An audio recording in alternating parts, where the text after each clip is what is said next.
Le 14 et 15 novembre dernier a eu lieu la traditionnelle et annuelle rencontre La Route du Rhim, le réseau des indépendants de la musique, dans le but tout d'abord d'effectuer une concertation entre tous les acteurs, puis ensuite de s'occuper du renouvellement du conseil d'administration et du bureau. Alors, qu'est-ce que le RIM, le réseau des indépendants de la musique? C'est en fait toutes les structures, les personnes morales de Nouvelle-Aquitaine qui le souhaitent, qui se mettent ensemble pour faire peut-être pas un syndicat, mais une espèce de lobbying pour négocier avec l'État, essayer d'utiliser au mieux les subventions. Cela va regrouper les salles de spectacle, les compagnies de théâtre, les artistes, les groupes d'artistes ayant une certaine importance, les salles de répétition. Tous les acteurs qui en fait n'appartiennent pas à une grosse distribution, mais sont indépendants. RLP étant adhérent, nous y étions présents et c'est une fois de plus l'occasion pour nous de rencontrer, de discuter avec des interlocuteurs,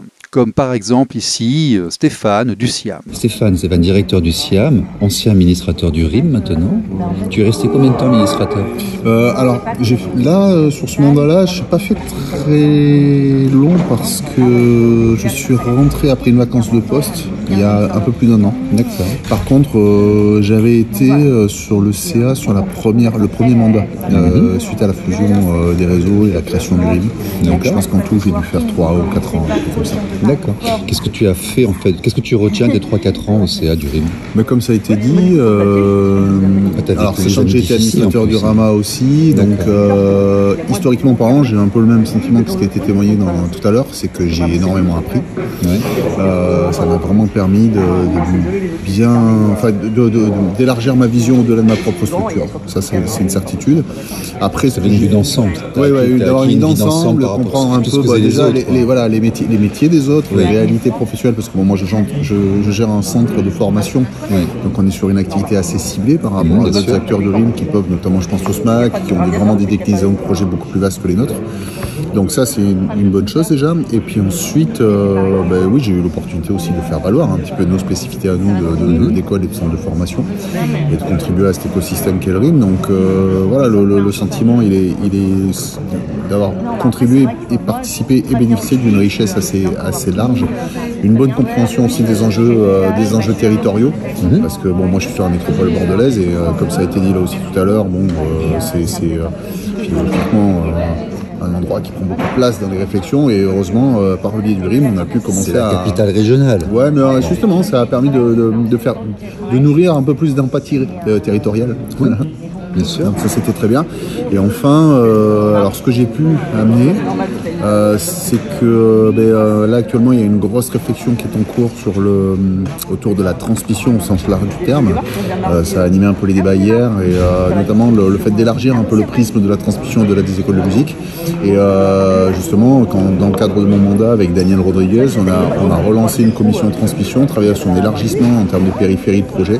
Et aujourd'hui ça prend bien forme. Et d'ailleurs moi le premier, là actuellement je me rétracte un peu du CA du RIM tout bêtement parce que je manque de temps, parce que par ailleurs je suis président d'une fédération nationale qui s'appelle la FNEJMA et que comme cet espace maintenant spécifique... FNEJMA, pour ceux qui connaissent pas, c'est la fédération nationale des écoles d'influence jazz et musique actuelle. C'est une fédération de lieux de transmission, centres de formation et écoles de musique. Et en l'occurrence, maintenant que ce groupe transmission fonctionne très très bien au sein du RIM, je vais me concentrer sur la participation à ce groupe et son développement. Voilà. D'accord. Voilà pourquoi je passe un peu le relais à d'autres acteurs aujourd'hui. Bien sûr.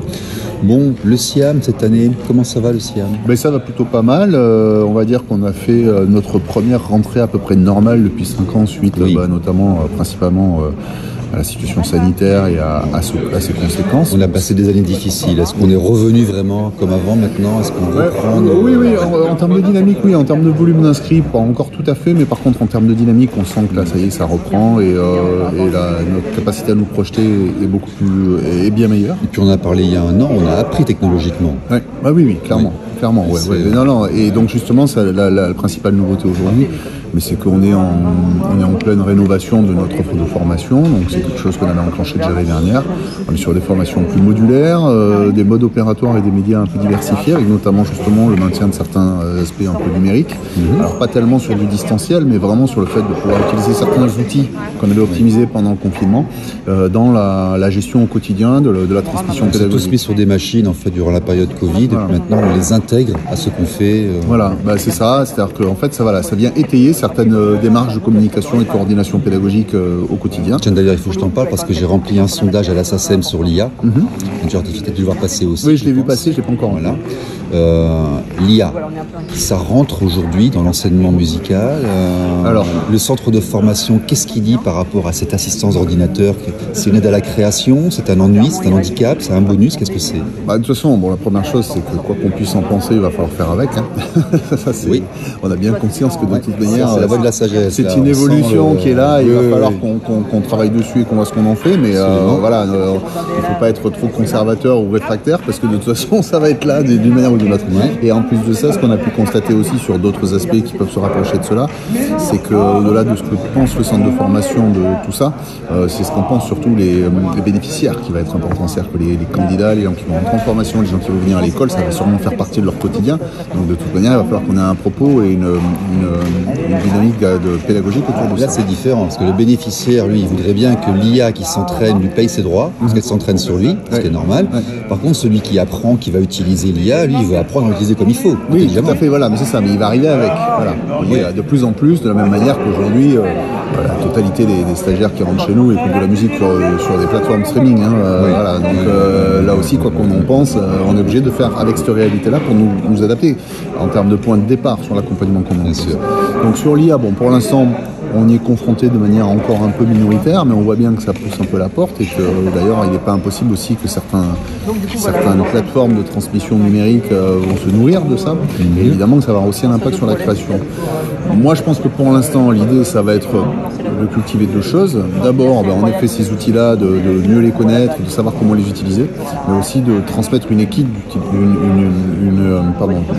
d'utilisation de ces outils-là, de bien comprendre les limites. Créer n'est pas copier. Exactement. Voilà. De la même manière, on a commencé. Alors là, pour l'instant, les quelques cas de figure qu'on a pu avoir, c'est que maintenant, les stagiaires, qu'on leur demande par exemple de travailler, de faire des exposés de culture musicale ou autre, avant ils allaient sur Wikipédia, maintenant ils vont sur ChatGPT.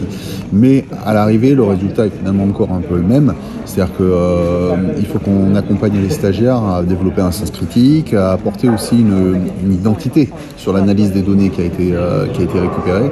Et ça, je pense que sur l'IA qui valoriserait éventuellement la création, le but du jeu, c'est quand même de les amener à peut-être profiter de l'apport de données, mais par contre, derrière, de ne pas oublier le bout de chemin qui est essentiel, d'arriver à, une fois qu'on a accès à ces données, qu'est-ce qu'on en fait pour pouvoir se singulariser. Sur la création, c'est essentiel, parce que si tout le monde sonne pareil, si tout le monde propose la même chose, ça amènera à rien. Et dans les musiques actuelles, de toute façon, on a toujours été dans cette philosophie-là, dans la mesure où l'essentiel des courants musicaux actuels qui ont émergé ont toujours été en réaction à quelque chose, ont été toujours par le biais justement de l'alternative. Et donc je pense que là, il va falloir qu'on continue à cultiver comment on peut apporter une alternative créative et une alternative de compétences et de posture à ce que va proposer de manière générique l'IA. Voilà. Et ça, c'est quelque chose dans lequel je crois beaucoup, en fait. Je pense que personne n'a envie de musiciens qui soient normalisés. Donc, y compris dans la formation professionnelle, c'est pas parce qu'on apporte des compétences aux gens que tout le monde doit jouer de la même manière, bien au contraire. Donc, par rapport à l'intelligence artificielle, dans la limite de des possibilités qu'on aura devant nous, c'est notre stratégie, c'est celle-ci. C'est l'accepter, travailler avec, mais ne pas oublier le bout de chemin de finalisation qui fait que comment ensuite on arrive à s'en détacher. S'approprier l'outil et apprendre à l'utiliser. Et en quelque part, ça m'effraie modérément pour l'instant, dans la mesure où on a fait exactement la même démarche avec la théorie musicale et le solfège. C'est-à-dire qu'en fait, il y avait un langage musical. Et l'ordinateur. Voilà, exactement. Voilà. Donc, et les sampleurs. Exactement. Qui étaient censés nous remplacer, qui ne nous remplacent pas. Exactement. Voilà. L'idée, c'est c'est là. Et les claviers. Comment on fait avec, qu'est-ce qu'on peut bénéficier, de quoi on peut bénéficier en termes d'apport avec ces outils-là, mais de ne pas oublier que derrière, souvent la professionnalisation et la singularisation artistique, elle passe par le fait de dire, très bien, et maintenant, qu'est-ce que je fais, comment j'existe avec ça. Et ça fait partie de notre philosophie pédagogique de fond. Donc je pense que voilà, c'est un nouveau chapitre, mais l'approche pour l'instant reste la même finalement. Le SIAM, toujours très moderne. Merci. On fait au mieux. Merci à toi. J'en ai profité pour demander à Charles Charles de nous expliquer quel était son métier et comment fonctionnaient les droits d'auteur et tout ça, et tout ça, et tout ça. Charles de Mazzetto Square, on s'est déjà vu par le passé. Oui. Bon, tu m'as dit déjà que l'activité avait bien repris comme le pré-Covid, là ça allait bien pour vous. Oui. Ouais. Et puis surtout, on a discuté un petit peu et tu as commencé à m'expliquer ce qu'étaient que les droits d'éditeur, les droits de retranscription et autres, et ce que tu fais. En fait, un jeune groupe qui vient et qui signe comme ça chez un producteur, un éditeur, ça signifie quoi au niveau papier, business, pourcentage, tout ça? Dis-nous. Je vais revenir un peu juste sur une œuvre. En fait, quand un groupe vient et que je signe un groupe, on signe avec souvent un compositeur ou un auteur-compositeur qui fait partie du groupe généralement.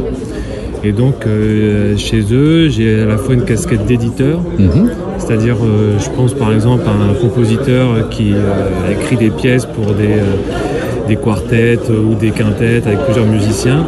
Il y a tout un travail de développement, en fait, de répétition au niveau de l'œuvre, d'écriture de l'œuvre. Donc en tant qu'éditeur, je signe un contrat sur l'œuvre en tant que telle. D'accord. Et quand on va au bout des fois de ce processus, on peut enregistrer cette œuvre, donc c'est une interprétation de cette œuvre. D'accord. Et là, c'est l'autre casquette qui vient, c'est que je suis producteur phonographique où je vais en fait payer les musiciens, payer les interprètes pour fixer une interprétation de l'œuvre globale qu'il a écrite qui peut après être rejouée par un autre groupe et tout ça. D'accord. Donc il y a un peu une œuvre à chaque fois, il y a les contrats d'édition qui sont attachés à l'œuvre, à la mélodie on va dire, pour simplifier. Alors édition, on en a parlé hier, historiquement ça vient d'une époque où l'enregistrement n'existait pas, où on faisait justement, on mettait en avant l'interprétation, la réalisation de l'œuvre, voire où on l'écrivait. C'était la seule façon de diffuser l'œuvre, c'est-à-dire on vendait des partitions. Tout à fait. C'était le travail, on va dire, historique de l'éditeur, de vendre des partitions. Bien sûr. Et après, comme tu fais effectivement de la conception d'objets, de supports sonores, donc notamment des CD qui sont, tu m'as expliqué, bien décorés, qui sont assez évolués, qui sont des objets... Des livres CD. Des livres CD même, donc quelque chose qui a une valeur artistique et culturelle. Tu es aussi donc dans la production de supports. Oui. Donc, d'accord. Et là, comment ça marche? Quand tu vends quelque chose que tu as produit en suivant toute la chaîne, oui. Combien va à qui? Alors, quand je vais fabriquer le support, oui.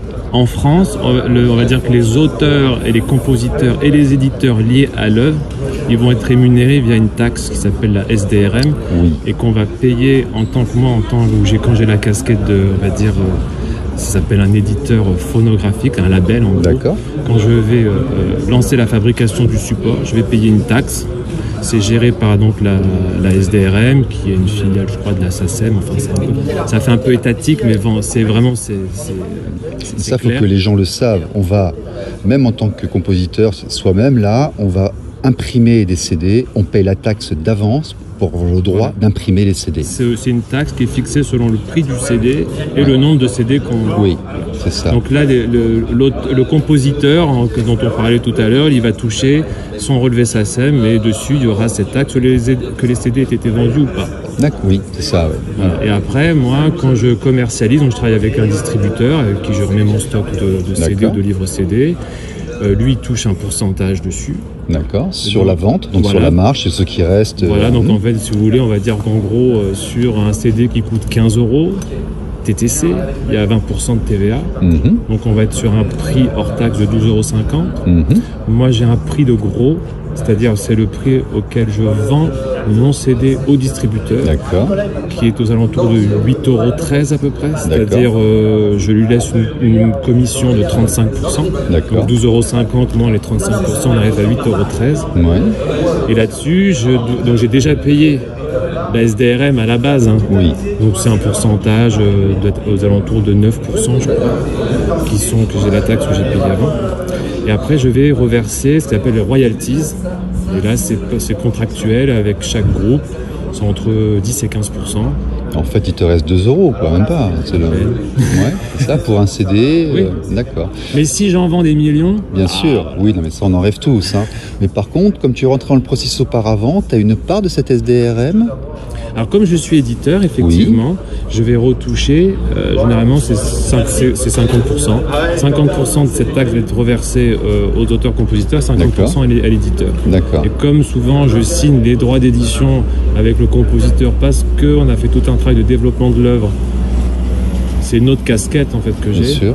Et on peut travailler aussi après, c'est-à-dire vraiment faire sur du catalogue ou placer la musique dans des projets audiovisuels, ça s'appelle les droits de synchro. Donc c'est une autre casquette et oui, j'en vais récupérer une partie. Ouais, mais ça c'est tellement tendu qu'il faut être multicasquette, on est obligé. Il faut être un peu ce qu'on dit 360. Oui, bien sûr. Aujourd'hui, pour une petite structure comme la mienne, un peu artisanale, on est un peu partout. D'accord. Et donc toi, si on veut venir te voir, c'est le jazz? Je fais pas mal, oui. Alors jazz, c'est un peu une étiquette un peu large. Il y a beaucoup de jazz différents. Voilà, donc moi je suis plus sur des groupes. Après, c'est des fruits des rencontres, mais Tu recherches quelle sorte de personnes actuellement? C'est des rencontres. C'est souvent des gens qui font qu'une approche, on va dire, c'est de la musique improvisée. C'est-à-dire souvent ce sont des instrumentistes qui aiment vraiment aller sur des projets, travailler avec tel musicien, tel autre. Et puis ils viennent, moi je paye les studios, ils viennent 3-4 jours en studio, après on sélectionne les œuvres et puis ou alors un jazz plus écrit, plus contemporain, avec vraiment tout un travail, on va dire, d'écriture, de répétition avec des musiciens. Et t'as forcément un réseau pour faire ça? Un réseau, oui. Oui, tu connais beaucoup de musiciens, beaucoup de techniciens, des endroits où on joue, des studios. C'est le bouche à oreille. Tout à fait. Okay. On peut te souhaiter quelque chose pour l'année qui vient, là, dans ton activité? Du soleil. Du soleil, à tous les points, tous les points. Merci. Une concertation prévue, donc, nous devions discuter entre nous avec l'État pour savoir comment organiser au mieux les subventions et dans quelle direction, mais la représentante de la DRAC a dit qu'elle ne concertait pas. Voilà, on pouvait éventuellement consulter son PowerPoint, mais qu'il n'y aurait pas de concertation. Donc il y a eu une certaine effervescence, en fait. Visiblement, les gens n'ont pas encore d'argent ou n'en ont pas, ne savent pas comment le dépenser. En tout cas, il est hors de question de parler de subventions, ce qui pose quand même un second problème, parce que le budget de la culture ayant été passé en 49.3, tout le travail de toutes les commissions parlementaires a été annulé, en fait, puisque c'est le projet d'origine qui a été imposé. Alors, après quelques breaks et puis quelques petits mouvements d'humeur, nous sommes allés faire le tour des intervenants pour regarder qui était là, qui était au RIM. En fait, il n'y a pas que des grosses structures, il y en a aussi des petits, il y a des gens très sympathiques. Voici un peu un échantillon de l'écosystème présent dans ce réseau des indépendants de la musique. Avec Hugo de Octofolies à la route du Rhin. Qu'est-ce que c'est Octofolies? Historiquement, c'est une fratrie qui sont 8 frères et sœurs qui n'arrivaient pas à se revoir tous les ans. D'accord. Qui se sont dit, tiens, on va faire une petite soirée dans le jardin l'été prochain.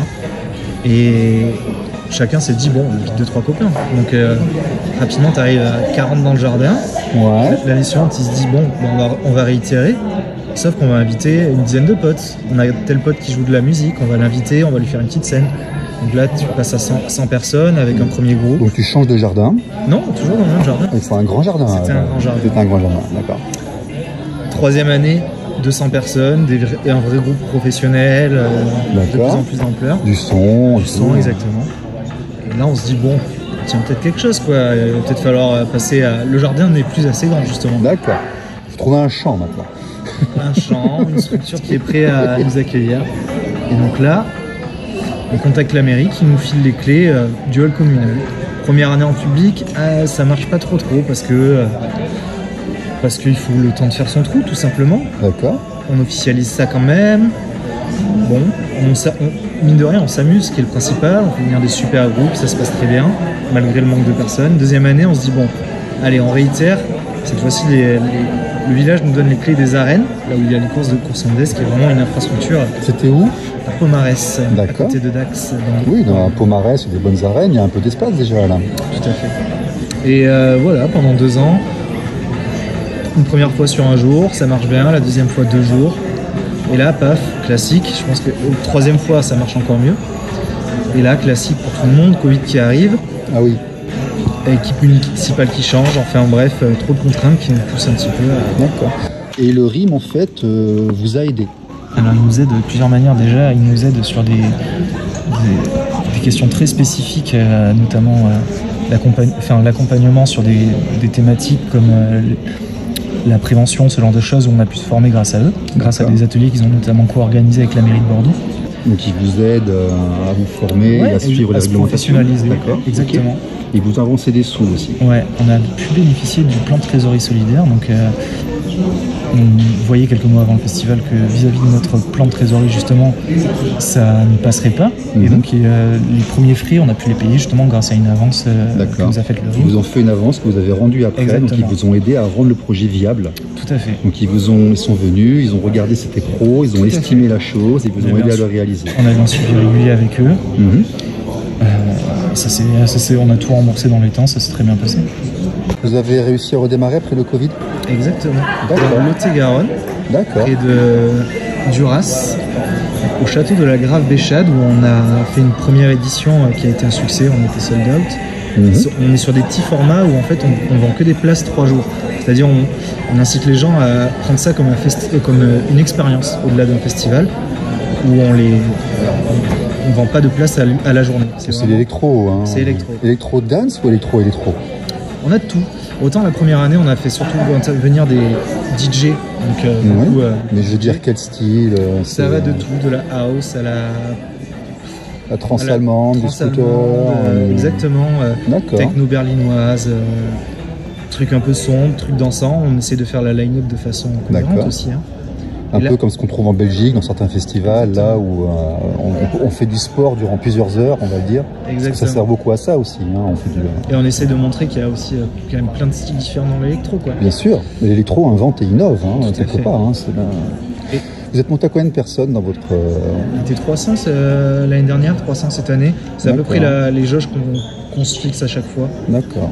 Et mine de 300 entrées payantes pour un festival électro dans les Landes, c'est bien déjà. Ouais. Bah là, dans le Lot-et-Garonne. Dans le Lot-et-Garonne, ok. Et il y a un projet pour l'année prochaine? Là, en pleine discussion. Parce que c'est les 10 ans de l'association. Voilà. Donc, c'est en pleine discussion sur quel format pourrait être le plus pertinent pour célébrer ça tous ensemble, quoi. On en parle plus tard. On en parle plus tard. Ok, merci Hugo. Pour les Octofolies. Nora et Audrey de Adieu Panurge. Qu'est-ce que c'est Adieu Panurge? Eh bien, Adieu Panurge, c'est une maison d'artistes qui regroupe plein de gens différents, une bande de copains.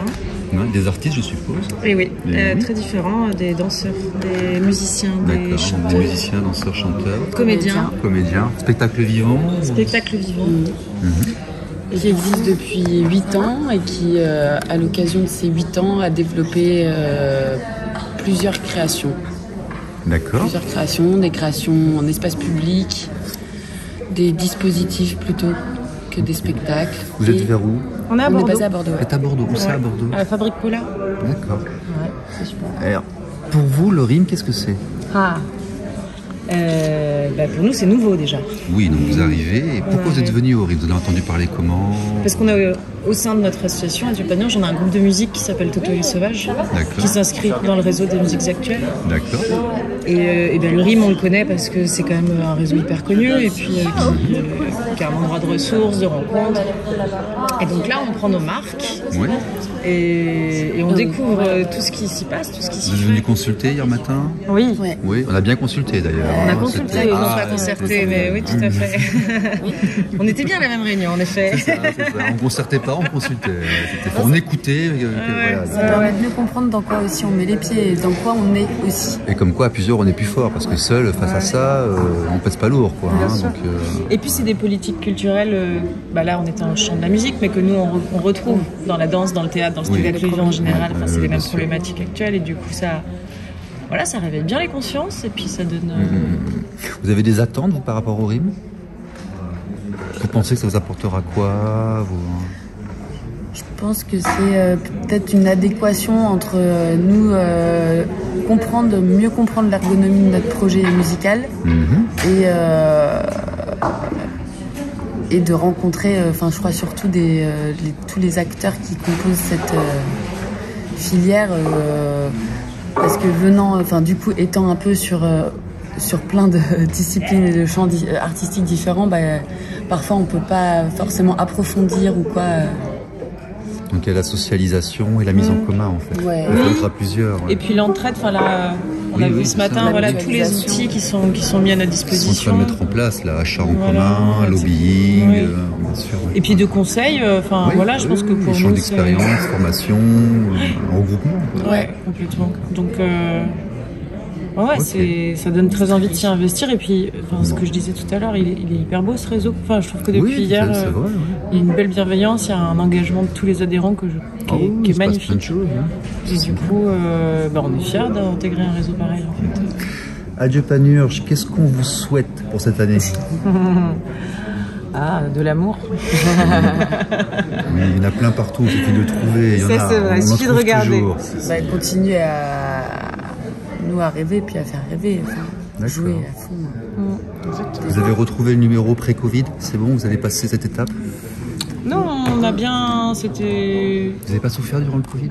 Alors si, c'était très dur de ne pas jouer, mais c'est arrivé au bon moment, c'est-à-dire que nous, ça nous a permis même presque de nous structurer un petit peu plus. Et, donc oui, on a plutôt... Vous avez pu prendre le temps de faire tout l'administratif que vous n'avez pas fait avant?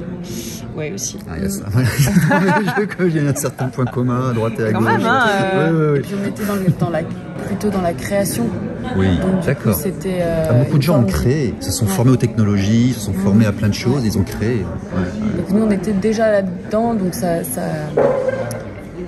Ouais. Et après, on a pu aussi adapter pas mal de projets parce qu'on était dehors. Et que du coup, ça a pu reprendre un peu plus vite aussi pour nous. Oui, même quasiment. On n'était pas en salle, pas que en salle.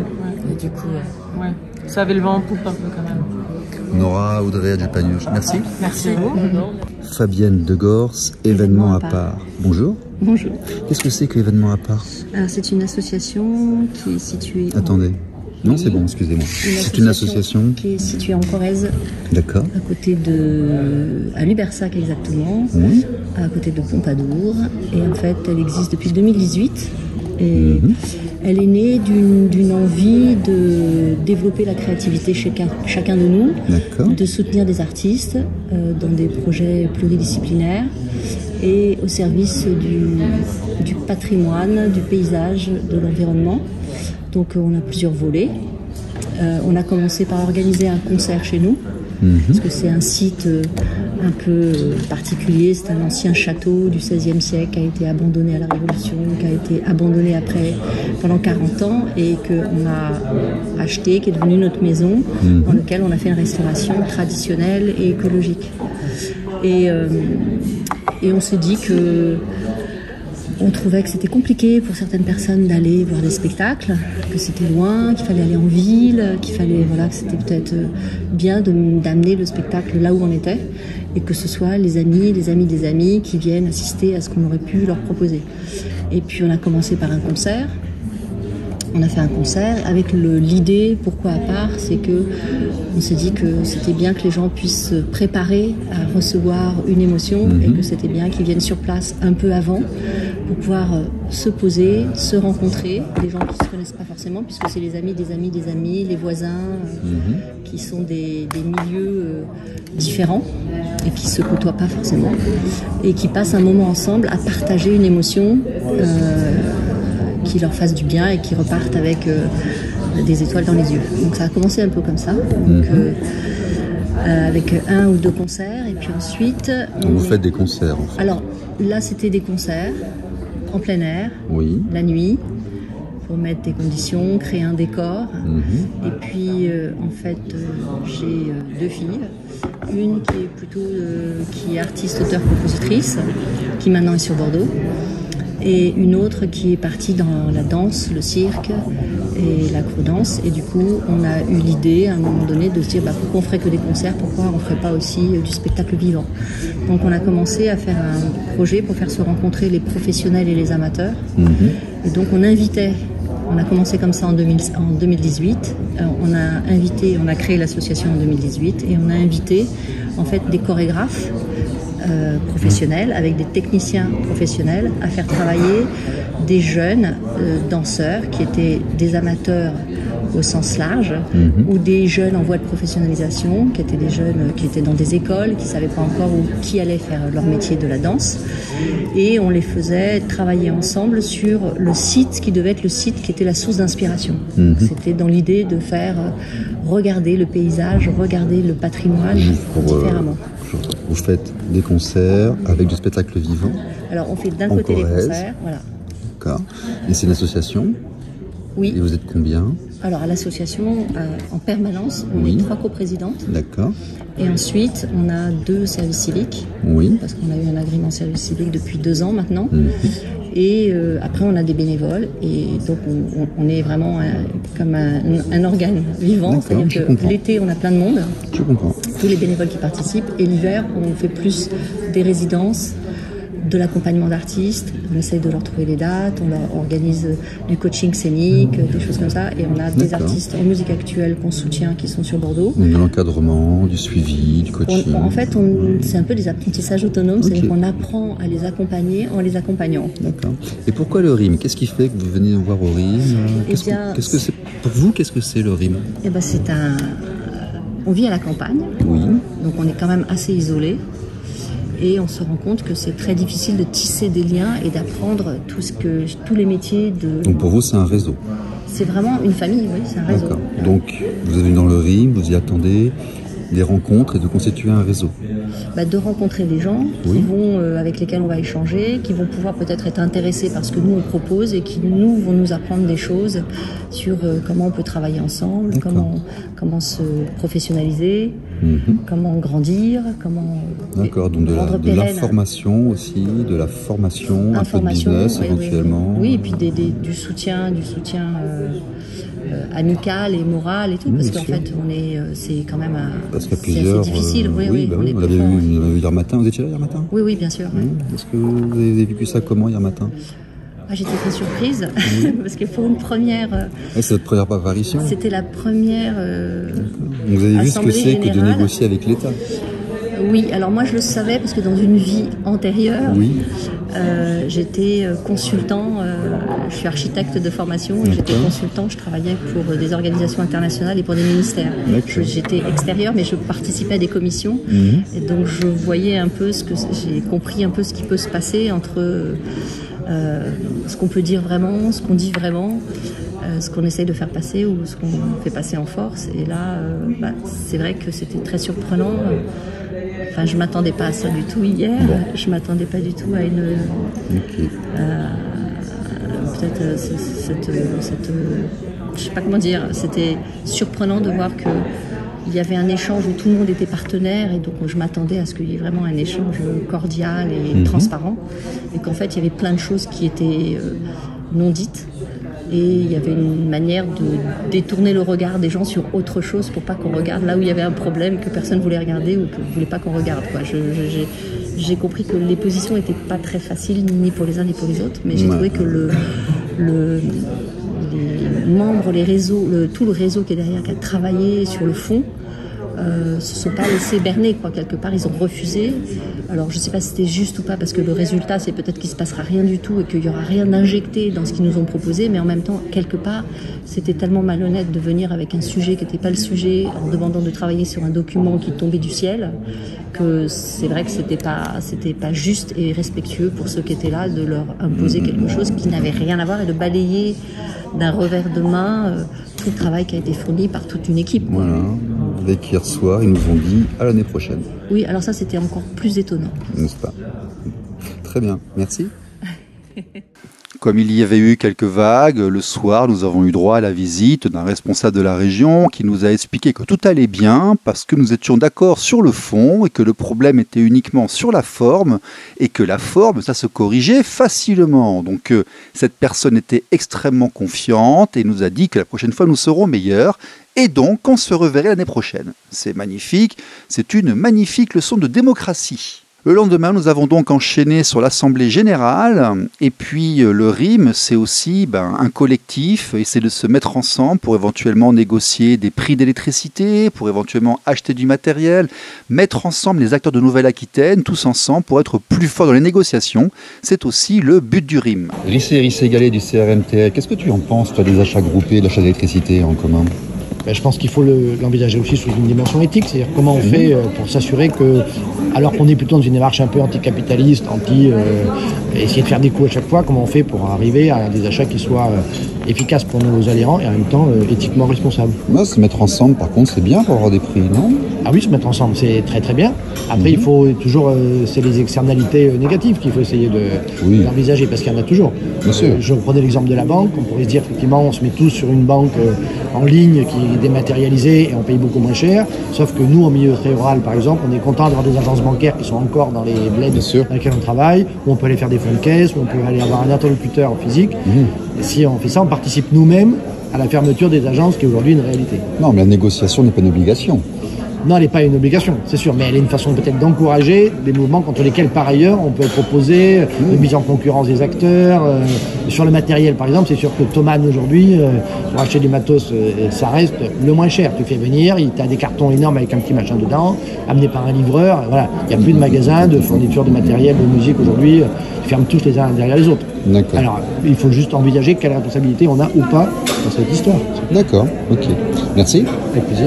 Il y a eu ensuite les élections de la nouvelle présidence et bien sûr, nous sommes allés demander leurs avis aux heureux nouveaux élus. Yannick, maintenant tu es administratrice du RIM.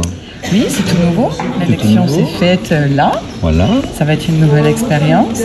D'accord. Tu candidates pour le bureau ? Je ne pense pas. Tu ne penses pas ? D'accord. Pourquoi est-ce que tu es devenu au CA du RIM ? Au CA du RIM, pour pouvoir justement participer à la construction de ce collectif, d'apprendre d'autres choses, de progresser aussi, dans notre fonctionnement aussi. C'est déjà pas mal. Bien sûr. Tu nous rappelles ce que tu fais ? Moi, en dehors du RIM. Tu viens au RIM moi, je suis en tant présidente que... de Vagabond Prod. Voilà, Vagabond Prod qui... C'est une structure de production d'artistes basée en Dordogne. On accompagne aussi sur la gestion sociale de 35 structures culturelles du territoire. D'accord. Et on accompagne aussi sur des projets culturels. En fait, on est au service de la culture. Donc un acteur local de la culture dordognaise, du Périgord, qui vient à l'administration du RIM. Voilà, c'est ça. Merci. Bonne chance. Daniel, Delphine, oui, Stéphane, nouveau coprésident du RIM. Oui. Bravo. Merci. Alors, pour commencer, le RIM pour vous, qu'est-ce que c'est ? Tu commences Vas-y. Honneur aux dames, allez. Eh bien, c'est le réseau des indépendants de la musique. Oui. Il regroupe 200 acteurs, à peu près, un peu plus de 200 acteurs du territoire. Oui. On a des festivals, des producteurs, des salles de concert, des labels, des médias. Voilà, donc on a tout l'écosystème de la musique qui est représenté au sein du RIM. Et voilà, c'est un réseau qui nous rend solidaires, collectifs et qui nous fait avancer pour être, on va dire, mieux ensemble et puis défendre la musique. D'accord. Daniel ?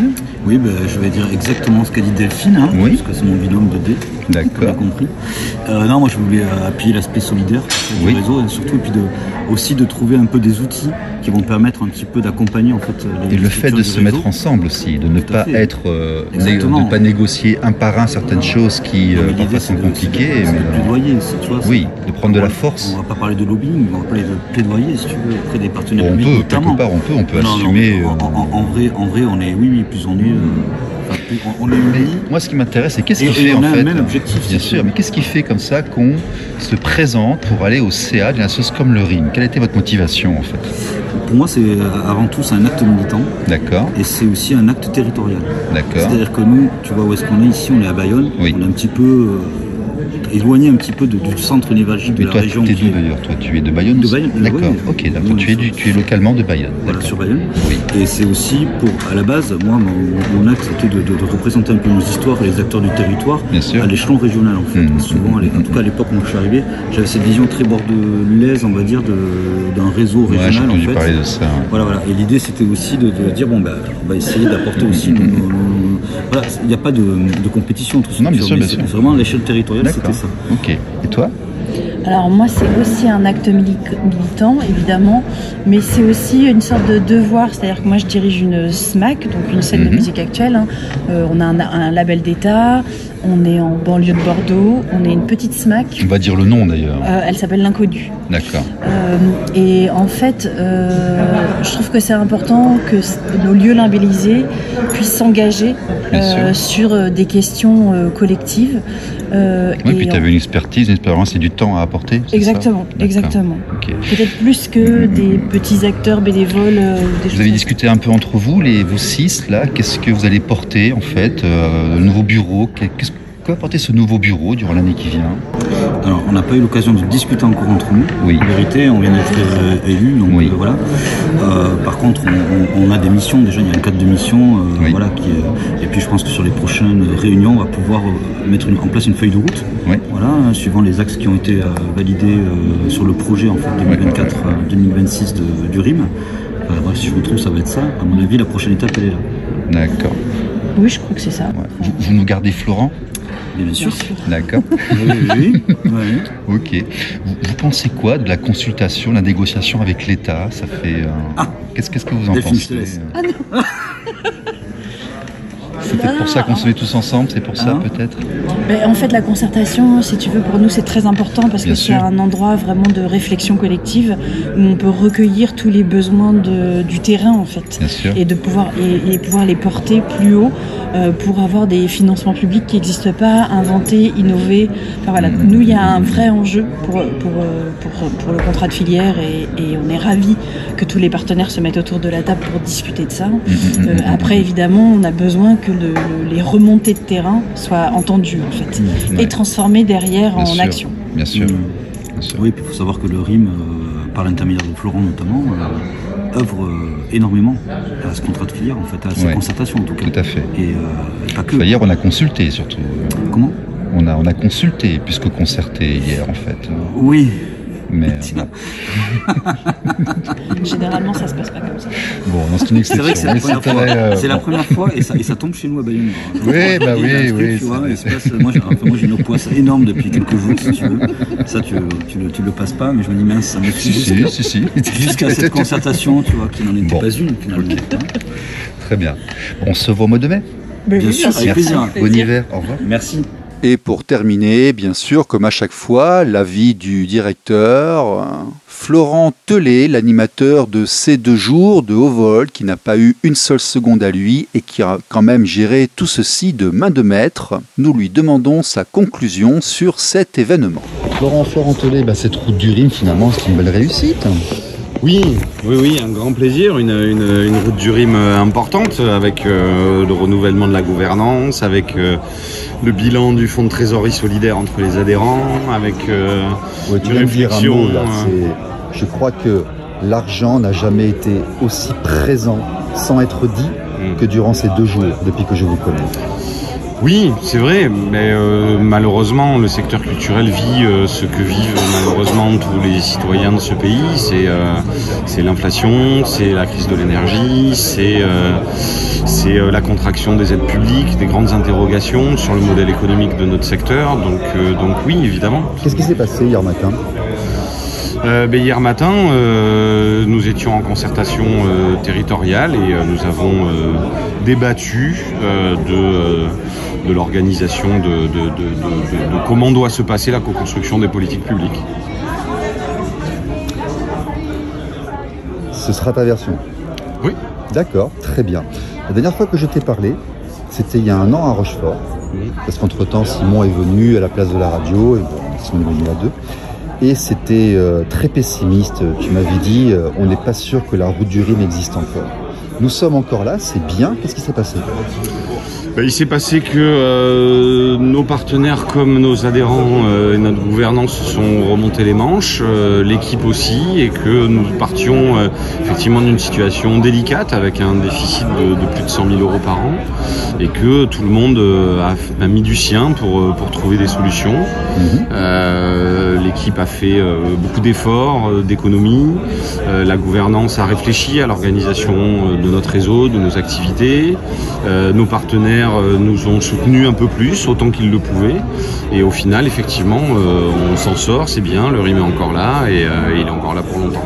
Alors avec des projets qui effectivement ont une résonance particulière, qui sont intéressants, hein, se mettre ensemble pour aller acheter de l'électricité, se mettre ensemble pour négocier sur tel ou tel point, c'est bien ça, c'est très très bien. On va vraiment porter ça, c'est nécessaire. Ouais. C'est vraiment un axe de travail qui va avancer, que le nouveau bureau là. Fondamentalement, c'est l'application sur des questions, par exemple de l'énergie, d'un principe fondamental du RIM qui est du collectif, de la négociation collective, de la solidarité collective. J'évoquais tout à l'heure le fonds de trésorerie solidaire. On a des adhérents qui prêtent de l'argent à ceux qui en ont besoin. Donc ce principe de solidarité, de coopération et de collectif, il traverse la totalité du projet du RIM. Ouais, puis je crois qu'on a vu hier matin, tu l'as dit en des mots très polis, j'en ai d'autres qui ont été un peu plus directs, mais on a vu hier matin qu'il est parfois nécessaire d'être ensemble pour parler à certains interlocuteurs. Bien sûr. Si on était tout seul face à ces interlocuteurs-là, on n'existerait pas. Tandis que là, en venant ensemble à plusieurs dizaines, voire... Combien d'adhérents au RIM actuellement ? On est 216 adhérents. Voilà, donc on vient à 216 parler maintenant. C'est plus... peut-être que ça a son importance. Oui, évidemment. Évidemment, c'est dit autrement, c'est l'intelligence collective. Bien sûr. Merci, on se voit en mai. On se voit en mai. Merci pour. Au revoir. Au revoir. Salut. Merci pour tout. RLP. Radio libre en Périgord.